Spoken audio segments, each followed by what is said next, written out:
vidéos qui parlent de renforcer l'estime de soi, mais très peu qui parlent des bases de ce que c'est et d'où ça vient.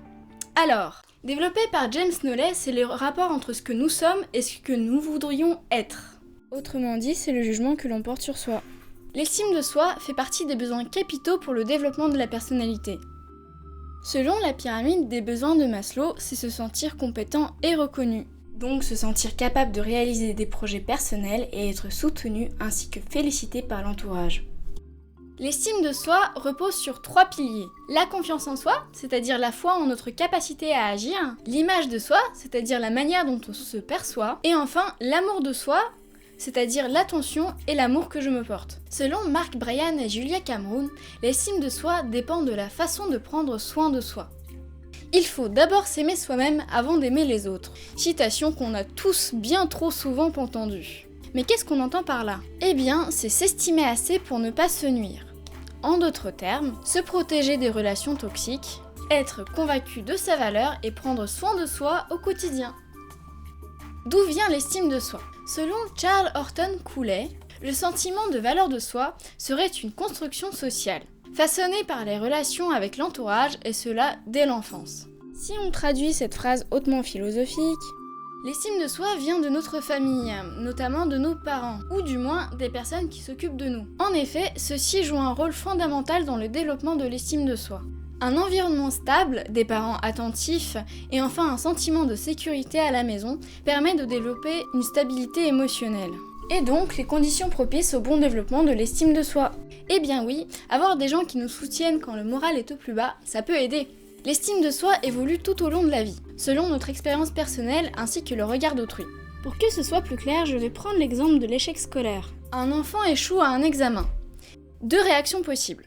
Soit ses parents sont conciliants avec lui, le consolent dans le fait qu'il ait eu une mauvaise note, et essayent de travailler avec lui, et dans ce cas son estime de soi n'est pas perturbée. Ou alors, ils l'engueulent et lui disent des phrases qui peuvent impacter son estime de soi. Tu fais jamais ce que je te demande de faire. Regarde ton frère, lui il fait quelque chose de sa vie. Oh bordel, qu'est-ce que j'ai fait pour avoir des enfants aussi cons ? Bien évidemment, autant de douceurs entendues ne peuvent qu'encourager l'enfant à s'estimer.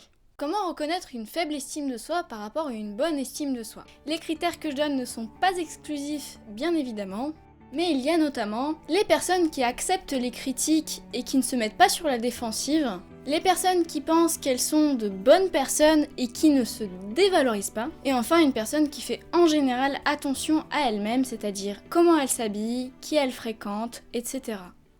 Les personnes qui ont une mauvaise estime de soi sont souvent des personnes qui sont prises dans des relations toxiques, qui sont des relations où ils ne se sentent pas bien, par exemple parce qu'ils ne sont pas considérés à leur juste valeur. Une faible estime de soi, c'est aussi une personne qui se dévalorise constamment, mais aussi ce sont les personnes qui en font beaucoup trop, que ce soit dans la façon de s'habiller ou alors dans les relations en général. Au niveau de la scolarité, c'est soit un élève qui abandonne avant même d'avoir essayé, soit un élève qui sera extrêmement perfectionniste dans son travail. Une faible estime de soi peut être aussi facilement détruite dans certaines situations. Par exemple, un enfant qui a du mal à s'intégrer dans un groupe et qui finit même par en être complètement rejeté, soit parce qu'il est timide ou alors issu d'une autre origine que ses semblables, ou même pour n'importe quelle autre raison. Dans tous les cas, cette situation va avoir un grand impact sur son estime de soi. Et dans certains cas extrêmes, comme ceux du harcèlement scolaire, elle peut complètement la détruire. Si en m'écoutant, vous vous êtes rendu compte que vous avez une mauvaise estime de vous-même, pas de panique, l'estime de soi, ça se travaille. Si le thème vous a plu, je vous invite à lire le livre de Christophe André et François Lelord sur l'estime de soi.